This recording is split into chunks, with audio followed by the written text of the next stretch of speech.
어, 오늘 원래 김교 목사님한테 말씀을 나눠드려 있었는데 목사님이 갑자기 너무 아파지셨어요. 저는 이번 학기에 강의를 안 하는 줄 알고 체프 시간에 제가 한 말을 다 해버렸거든요. 지난주였습니다. 체프를 안 참석한 학생들은 상관이 없겠는데 제가 또 반복되는 말을 할 수밖에 없는 상황이 되어버렸어요. 준비할 시간이 너무 좋겠거든요. 일단 제 마음을 먼저 나눴으면 좋겠고요. 그 체프 시간에 나눴던 것처럼 저는 제 2회 순결퇴학식을 진행했습니다. 2회를 창설을 했고요. 그때 모였던 친구들이 목적은 다 하나였어요. 그러니까 세상과는 다르게 살아보자라는 거였어요. 그때는 순결퇴학식이 아니라 성결퇴학식이라는 제목으로 진행을 합니다. 단순히 내가 육체적인 성관계를 갖고 아니고 있는 건 아니었어요. 지금 그 높은 더 차원이 있었어요. 하나님 앞에서의 거룩을 지키고자 하는 마음이 있었어요. 그래서 그때는 성결쇠학식, 일종의 다른 말로 바꾸면 홀리네스죠. 거룩이라는 단어예요. 거룩쇠학식, 성결쇠학, 그걸 꼭 서약해야 돼요? 그리고 반지를 껴야 되나요? 질문하면 할 말은 없어요. 성경에는 반지 끼라는 말도 없고요. 반지 끼면 지킬 수 있다는 말도 안 나와요. 저 경험을 들려요. 저는 이 자리에 설명하는 자격이 있는 사람도 아니에요. 저는 여러분과 똑같아요. 저 또한 유혹을 수없이 겪고 왔어요. 제가 한번 이 자리에 설 수 있는 이유는 딱 하나예요. 그 과정들을 이미 겪었다는 거예요. 먼저 한 번 더. 그리고 지금도 겪고 있고요. 여러분들 거룩해서도 아니고 분명히 아는 것 하나는 있어요. 거룩을 향한 하나님의 명령이 분명하다는 거예요. 오늘 세 번째인데 혹시 순교사씨 오늘 이 자리 가운데 크리스천이 아니라면은 죄송해요. 근데 이 자리만큼은 저는 그리스도 한 사람이 그리스도인으로 잠깐 이야기를 나누는 시간을 가지기도 합니다. 이번 학기에 많은 일정들이 있었어요. 첫 번째는 초학생회에서 셋이서 연애하기라는 제목으로 특별히 스킨십에 대한 내용만 이야기를 나눴어요. 그 시간은 다른 내용은 잘 안 다루고요.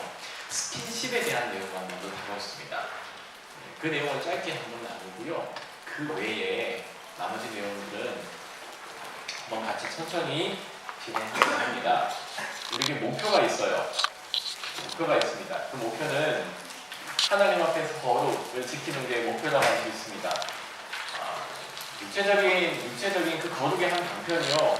육체적인 순결을 지키는 겁니다. 육체적인 순결을 지키는 이유는 딱 하나예요. 예수님께서 우리에게 그 거룩을 요구를 하세요. 네. 많은 상황이 변했어요. 1980년대에 여학생들의 초경이 14.9세, 거의 15세입니다. 2012년도에 여학생들의 초경이 12.2세로 떨어집니다. 그리고 혼인 연령 기간이 굉장히 길어졌어요. 1980년대에 여성 평균 24살이 평균 혼인 결혼 나이였어요. 지금 몇 살인 줄 아세요? 여성의 평균 결혼 연령이? 여성 29세입니다. 남성 몇 세일까요? 32세입니다. 그러니까 짧아진 초경 그리고 길어진 혼인 전까지 기간에서 여러분이 일종의 청소년기를 지나서 결혼하기 전까지 기간이 옛날이 12년이었는데요. 지금 몇 년까지 늘었을까요? 18년까지 늘었습니다. 혼인까지의 기간이 너무나 늘어버렸어요. 그러면서 여러 가지 이유로 우리의 상황이 벌어집니다. 그렇죠? 결혼하기 전까지의 기간은 훨씬 더 길어졌는데 여러분이 이제 그 거룩을 향한 길을 걷기에는 너무나 큰 미혹들이 많이 기다리는 상황이 되었다는 거예요. 오늘은 사실은 육체적인 어떤 순결, 내가 성관계를 맺고 안 맺고의 문제가 아니라 내 마음의 문제를 한번 다뤄보기로 해요. 목적이 있습니다. 그 목적은 하나님 앞에서 거룩과 순결을 지키는 거고요. 조금 직접적으로 바꾸면요. 남편과 아내 외에 어떤 것으로부터도 성적인 만족을 얻지 않는 것이라고 저는 정의를 내렸어요. 이게 되게 어렵습니다. 성경에 한 몸을 가진다는 단어가 등장합니다. 둘이 한 몸을 이룰지라. 이런 표현이 창세기 1장에 하나님께서 2장까지 아담과 하와를 만들면서 둘이 한 몸을 이룰지라고 결혼에 대한 얘기를 하시고요. 또 이후에 신약 성경에 가면은 한 몸을 이룬다는 표현이 여러 번 등장하는데요. 성경에서 한 몸을 이룬다 이 말 자체가 두 사람의 혼인을 뜻하게 됩니다. 그래서 어떤 단어가 등장하냐면요. 죄송해요. 제가 이제 어쩔 수 없이 이런 단어를 써야 됩니다. 창녀와 함께 합하는 자는 그 여인과 한 몸을 이루게 된다라고 말하면서, 그러니까 성매매 있잖아요. 내가 돈으로 누군가와 잠자리를 함께 가지는 것, 성관계를 가지는 것 자체가 결혼을 얘기한다는 것으로 인식이 돼요. 성경에서는. 제가 뭐냐면은 제가 이제 성으로 돈을 산 겁니다. 그쵸? 혼외 관계를 가지는 거예요. 그런 성적인 관계를 가지는 거예요. 근데 이것 자체가 둘이 한 몸을 이루는 관계. 그래서 그렇게 돈으로 성을 산 사람은 그 여인과 그 창녀와 한 몸을 이루게 된다. 결혼 관계를, 영적인 결혼 관계를 가지게 된다는 것으로 성경이 보여줘요. 제가 이제 왜 이런 얘기를 벌써 이제 직접적으로 좀 하냐면은, 성경이 보여주는 어떤 성에 대한 가치는요, 하나님이 천지 창조를 통해서 남성과 여성을 만든 다음에 이루어진 부부관계를 통해서만 규정이 됩니다. 부부관계를 통해서만 규정이 돼요. 근데 이제 문화가 너무나 바뀌어가요. 둘이 사랑하면 되지. 저 둘이 사랑하거든요. 사랑하면 다 아닌가요? 우리 둘이는 정말 헌신하는 관계거든요. 라고 성경에 정해진 텍스트를 넘어서 오늘날의 컨텍스트로 성경의 텍스트를 해석하려는 시도가 사실은 많이 진행되어 왔죠. 성경의 메시지는 굉장히 분명합니다. 내 아내, 내 남편 외에 어떤 성적인 만족을 얻지 않는 것이라고 설명할 수 있을 거예요. 결혼 밖에서 성적 만족을 얻는 게 뭐가 있을까요? 너무 많이 넘쳐났습니다. 제가 중고등학교 때는요, 야시시 책이 있었어요. 지금 기억해보면 뭐 플레이보이 이런 걸로 기억해요. 제가 중학교 때 처음 그런 책을 봤거든요. 그 한 권을 이제 온 반에서 다 돌려봐요. 남학생들은 그랬어요. 그 책 한 권이 생기면은 세상에 이런 사진이 있다니 어마어마했거든요. 그 하나를 가지고 온 반이 돌려봤었어요. 근데 지금은 얻기가 너무 쉬워졌어요. 웹하드라는 곳에서 5,000원짜리 그 사이버 머니를 가지면은 20-30기가를 얻을 수 있대요. 그런 영상만. 시간으로 따지면 수백 시간짜리거든요. 그런 사이버 포르노그래피에 접속할 수 있는 게 너무 쉬워져 버렸어요. 이제는 내가 발품을 팔고 몰래 친구들끼리 이야기를 하고 하나하나 구하는 시대가 아니라 컴퓨터 앞에 앉아서 1, 2분이면 수백 메가짜리 데이터를 사서 구매할 수 있는 단계까지 왔죠. 뭔가 오늘날 시대가 성에 대해서 점점 더 병들어가는 것만큼은 분명한 것 같아요. 눈과 생각과 마음들이 있을 겁니다. 그래서 오늘은 단순하게 내가 성관계를 갖지 않는다, 내가 결혼생활 외에 내 아내와 내 남편 외에 어떤 성적인 만족을 얻는다는 것을 넘어서 내면의 변화를 좀 얘기하고 싶어요. 체포 시간 때는 그래서 outside in, inside out 패러다임이라는 관점으로 봤던 적이 있습니다. PPT를 클릭해 주십시오. 다른 걸 클릭해도 이게 잘 넘어가지 않습니다. 초등학교 1, 2, 3학년 학생들에게 오답 맞추기 시험을 냅니다. 문제가 뭐였냐면요, 술에 취하여 큰 소리를 지르거나 노래를 부르는 짓, 그래서 뭐뭐뭐 갑니다. 이 문제를 가지고 초등학생들에게 질문을 냅니다. 1번 고음 불가. 답은 아시죠? 뭐죠? 고성방가입니다. 1번 학생 고음 불가를 했습니다. 2번 학생 이병식가. 3번 학생 미친 건가? 4번 학생 인간인가? 그랬어요. 한 학생이 대답을 합니다. 그러니까 여기 이제 사실 여기서는 그 오답을 적은 거예요. 고성방가인데 가장 기발한 답을 하는 학생을 찾은 겁니다. 답이 아빠인 겁니다. 가슴은 잘 압니다. 그렇죠? 내게 남에게 드러나지 않는 부분이 있는데 가족이 아는 부분이 있고 나는 알아요. 그렇죠? 내가 아는 부분이 있습니다. 내 안에도 뭔가 한 마리 들어가 있는 것 같아요. 시커먼 짐승 한 마리가 꿈틀대고 있는 것 같아요. 몽골에서 시간을 보냈습니다. 4년이라는 시간을 혼자 보냈거든요. 기숙사에서.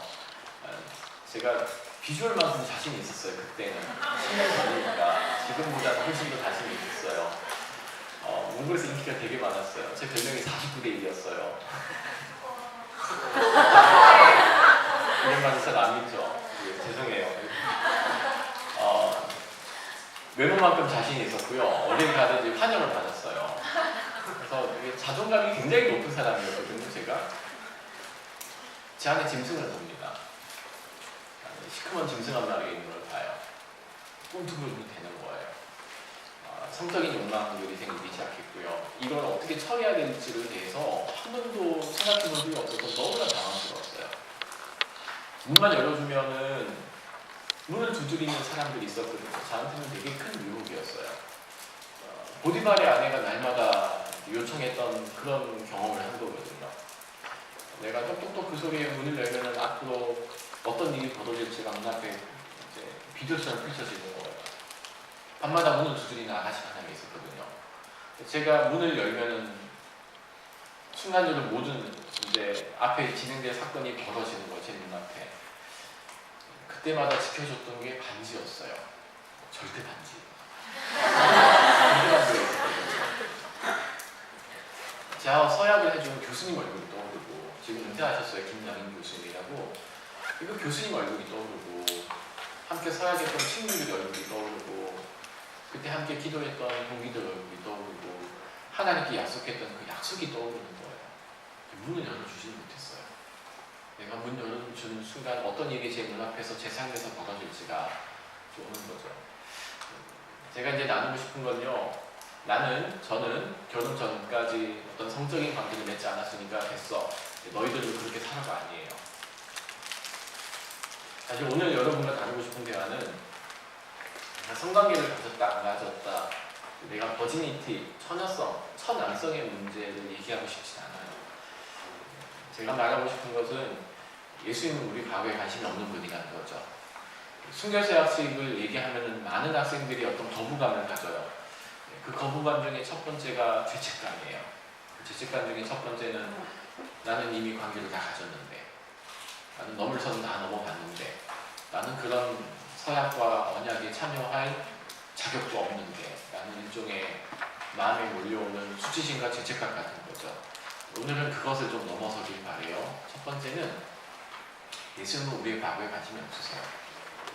내가 넘어진 것에 대해서보다 내가 넘어진 다음에 어떻게 일어서는가에 대해서 더 관심이 있으신 분이에요. 그게 복음이죠. 그게 복음이죠. 함께 그런 얘기를 좀 더 나눴으면 좋겠습니다. 물었던 질문인데, 생각은 행동의 뿌리입니다. 생각은요, 태도를 낳고, 태도는 감정을 낳고, 감정은 행동을 낳고요, 습관과 인격과 삶을 낳습니다. 사실은 내면이 가장 중요해요. 내가 환경이 어떤가에 따라서 결정되지 않고, 사실은 내면에 의해서 하는 문제입니다. 지난 학기 이제 졸업한 학생이에요. 한 학생이 찾아왔어요. 신실한 학생이었거든요. 신장을 하고 있었고, 이 친구가 제 방에 노트북 하나를 가지고 왔어요. 제가 아무리 생각해도 중독인 것 같아요 라고 말하면서 방학 때 야동을 무지 봤대요. 근데 그 영상이 머리에서 떠나지가 않는데요. 심지어는 이제 팀 학생들을 보는데, 팀 자매 여학생들을 보는데 자꾸 그 이미지와 오버랩 된다는 거예요. 미치겠는 거예요, 얘가. 그래서 저한테 결심을 하고 왔어요. 그래서 제가 노트북을 밟아버릴게 하더니 제 앞에서 노트북을 떨구더니 발로 밟아버렸어요. 이 친구에게는 정말 그게 심각한 문제였어요. 내가 함께 생활을 하는 기숙사에서 또는 강의동에서 만나는 내 팀 여학생들을 보는데 내가 봤던 그 영상 이미지가 오버립되는 거예요. 너무나 수치스러운 거죠. 몰려오는 죄책감 때문에 이 친구의 행동은, 선택은, 그래 내가 이 노트북을 밟아버리자. 사실은 해결이 안 됐어요. 해결이 안 됐어요. 노트북을 없애는, 밟아 없애는 그 환경 자체가 우리 마음을 바꿔주지 못해요. 그래서 우리에게 사실 어떤 내면의 어떤 동기가 필요해요. 많은 사람들이 생각합니다. 예수님께 헌신하면 성적인 문제를 겪지 않을 거야. 내가 예수님께 더 헌신하고 더 예배를 드리고 내가 거룩한 사람이 되면은 이런 성적인 문제를 겪지 않을 거라 생각합니다. 이런 성적인 문제는요, 신앙의 성숙도와는 관계가 없는 것 같아요. 유혹의 문제예요. 예수님도 유혹을 당하셨어요. 그렇죠? 우리가 시험이라고 말하자면 한 3가지 정도 의미가 있을 거예요. 정말 하나님이 테스트하는 겁니다. 요건 반드시 넘어야 돼요. 중간고사처럼. 기말고사를 치고 합격을 하고 어느 성적을 넘어야 그 과목을 패스하는 것과 마찬가지죠. 두 번째는 템테이션이라는 유혹입니다. 하나님이 예수님을 시험하고 유혹했던 것처럼 때때로 우리 삶 가운데 이런 성적을 유혹을 줍니다. 예수님도 유혹을 당했다는 게 우리에게 큰 위안이에요. 심지어는 예수님도 유혹을 당했다는 것이죠. 신앙의 헌신과 상관없이 우리가 하는 순결제약식은요, 슈퍼크리스천을 위한 신앙이 아니에요. 유혹 안 받는 그런 자리 되는 게 아니에요. 끊임없이 유혹은 앞으로도 계속될 거예요. 근데 그 유혹 앞에서 내가 왜 싸워야 하고 때때로는 내 그 앞에서 왜 무릎 꿇지 않아야 하는지에 대한 이야기를 함께 나눠봅시다. 시대홍신 얘기를 나눴습니다. 챕터 시간 때 한 내용이라서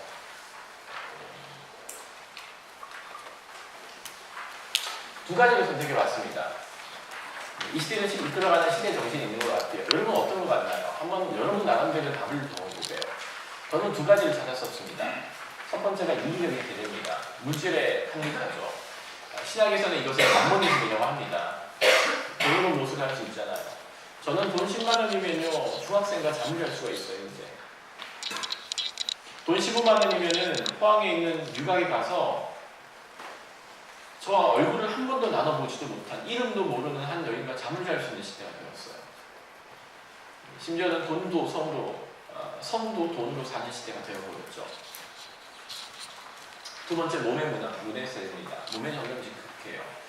이런 몸에 집착하는 세대는 2000년도 초부터 시작된 것 같아요. 이런 미디어와 수많은 이런 언론 매체를 통해서 점점 몸에 집중하는 시대가 되었죠. 뭐 얼짱 몸짱이 처음에 초기에 나온 단어고요. 꿀벅지 이런 것부터 시작해서 지금은 이제 이런 용어들이 굉장히 일반화됐죠. 나지밤이, 낮저밤이 이런 거 단어들, 그리고 그린라이트, 아무 의미가 없는 것 같지만 사실 그 안에는 굉장히 성적인 함의가 많이 들어간 단어들이 일반적으로 사용되는 통용되는 단어가 점점 되어갑니다. 성에 대해서 굉장히 이제 의식의 어떤 울타리가 없이 급격한 변화를 겪는 시대가 되어버렸어요. 한번 이야기를 나눈 적이 있죠. 제리 어닌이라는 옥스퍼드 유니버시티의 문화인류학자입니다. 이분이 책을 발간하고 논문을 발간했는데 제목이 이제 섹스 앤 컬처였고요. 이 논문에서 제안했던 내용이 인류 역사상 존재했던 86개의 문명 사회와 사회 집단을 조사를 합니다. 독특하게 그 안에 어떤 성적인 함의가 무너진 사회가 다음 세대 한 세대가 지나갈수록 그 세대가 굉장히 급격하게 붕괴한다는 어떤 원리를 찾아냅니다. 그걸 논문으로 발표한 거예요. 그래서 사회의 우수성을 가늠하는 가장 중요한 예표는 성적 승돌보다 앞의 세대가 혼전 성관계를 당연시하고 결혼관계 안에서의 승돌을 무시하는 전통을 세우게 될 때 다음 세대가 사회적 역량을 유지하는 경우가 거의 없다. 이런 결과를 낸 거죠. 굉장히 저한테는 의미심장하게 다가왔습니다. 그런데 이제 한국 사회를 보면은 이미 많은 것들이 무너지는 사회를 보게 됩니다. 그때 한번 쭉 봤던 거죠. 외도도 마찬가지고 오피스 호스펀드 같은 그런 단어들이 대표적인 거죠. 제가 그래서 너무나 궁금해가지고 세대를 좀 나눠봤어요. 초등학생, 중학생, 고등학생, 대학생, 성인 각 세대를 나눠서 제가 가지고 있는 신문 아티클이 2,500여 개 아티클이 되거든요. 그 아티클 중에서 이런 성적인 함의를 담고 있는 신문 기사라든가 언론 매체라든가 기사를 다 종합해가지고 분석을 해봤어요. 그랬더니 공동적으로 다 나타나는 현상들이 이런 내용들이었어요. 대표적인 게 제가 찾았던 게 이제 그런 내용들이죠. 초등학생, 중고교 4,810명에게 성인식 조사를 했는데 남자 중학생, 고등학생의 29% 남자는 돈 주고 성을 살 수 있다 라고 답을 했어요. 근데 중고등학생들의 대답이에요. 어마어마한 집단이고 4,890명이면요. 그리고 좀 독특하게요. 남학생의 8% 가까이가 이렇게 답을 합니다. 여자는 남자가 자신을 거칠게 다룰 때 성적 자극을 느낀다. 여성은 남성이 여성을 굉장히 거칠고 험하고 폭력적으로 다룰 때 성적인 흥분을 느낀다고 답을 한 거예요. 왜 이런 답을 했는지 아세요 혹시? 야동의 영향입니다. 일반적으로 만들어진 사이버 포르노그래피를 보면요. 여성은 굉장히 수동적인 논쟁이 나옵니다. 남성이 여성을 굉장히 거칠게 다룬다든가 때때로는 폭력을 가한다든가 여러분 그런 이미지 많이 봤잖아요. 이렇게 채찍을 들고 나온다든가 손을 묶는다든가 그런 내용들을 야동 사이버 포르노그래피에서 본 거거든요. 그러니까 애들이 이런 영상을 보면서 여성은 남성이 폭력적으로 가할 때 성적인 흥분을 느낀다라고 대답을 한 게 중고등학교 학생의 8%가 이제 답을 하는 거예요. 어마어마한 수치입니다. 이게 야동의 영향이에요. 남성의 성적 충동은 본능적인 것으로 참을 수 없다. 남성이 20%, 여학생의 15%가 성적인 충동을 참을 수 없는 것이므로 표현하고 발산해야 된다. 굉장히 중학교, 고등학교 때부터 이런 이미지가 많이 왜곡되어 옵니다.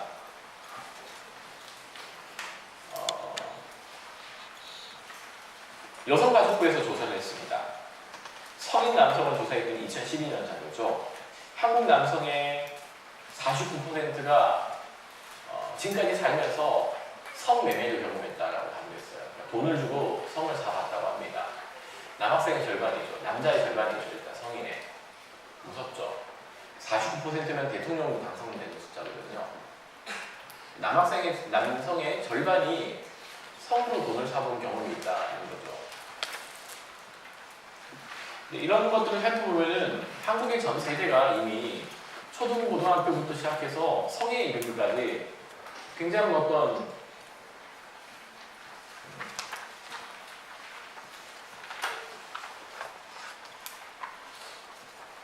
이게 PPT가 잘 안 먹는 것 같아요.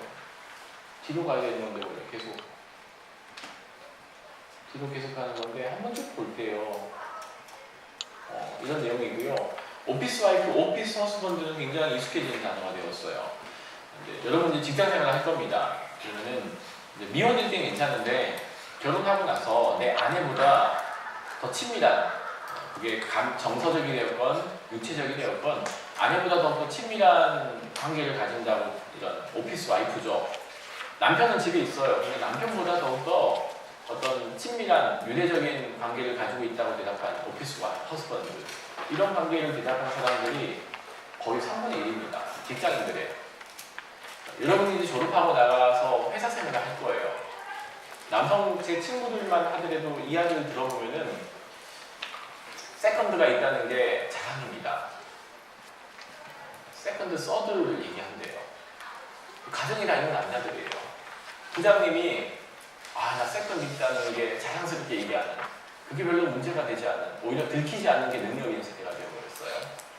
여러분이 이제 한동대학교에서 약 3,800명이 이 안에서 살고 있는데 89%, 많게는 91%가 크리스천이거든요. 한동대가. 한동대 안에 있을 때는 심각한 줄은 모를 거예요. 다 착하잖아요. 90%가 크리스천이라는 사람들이 모여있잖아요. 그래서 이 안에 있을 때는 심각성을 못 느끼는데 졸업하고 나가는 순간 이제 어마어마한, 내가 살던 곳이 딴 세상이구나. 한동대는 정말 내가 어떤 지붕이 잘 갖춰져 있는 온실 안에서 내가 살았구나를 깨닫게 될 거예요. 졸업하는 순간 이제 몸으로 느끼게 되는 거죠. 성범의 실투, 그리고 일본 관광객, 외도 실태, 대한민국 부부 보고서, 대한민국 부부의 약 3분의 1이 외도를 경험해요. PR, 세갈, 키스 알바, 섹스 알바. 근데 성매매를 청소년들은 알바로 생각하죠. 초등학생들 이야기입니다. 성매매 연령이 12살까지 내려갔어요. 여기는 성윤식이라는 청소년 정보통신법을 처음에 개정했던 연구원 한 분이 아닙니다. 이분이 제가 있었던 교회에서 열심히 청년부 활동을 하는 분이었는데 한참 한국 사회에 인터넷이 무지무지 꺼질 때가 있었거든요. 이런 청소년 인터넷법 이런 게 전혀 없었어요. 그래서 청소년들이 성인증 없이 성인 매체에 다 접근할 수 있었던 시대가 있었어요. 6년 정도. 그 이후에 이제 인증법이 생겼죠. 그래서 성인 이하의 아이들은 성인 이런 사이트에 갈 수 있도록 법적인 제재가 이제 가해진 건데, 이 성윤숙이라는 분이 서울에서 명동과 이 일대를 다니면서 강남 일대를 다니면서 가출 청소년 여학생들을 만나기 시작합니다. 이분이 만난 여학생들이 100수십 명이 되었어요. 100수십 명 아이들을 다 집 나온 애들이었거든요. 근데 결혼도 안 한 이 연구원이 제 교회 다니는 청년부였는데, 이 연구원이 그 집 뛰쳐나온 아이들이 너무나 속상한 거예요. 그래서 밤마다 나가가지고 놀고 온 애들이 다 집 나온 애들이니까 한 명 한 명 다가가서 말 걸기 시작해서 자신의 집에 데려가서 애들을 양육하기 시작했어요.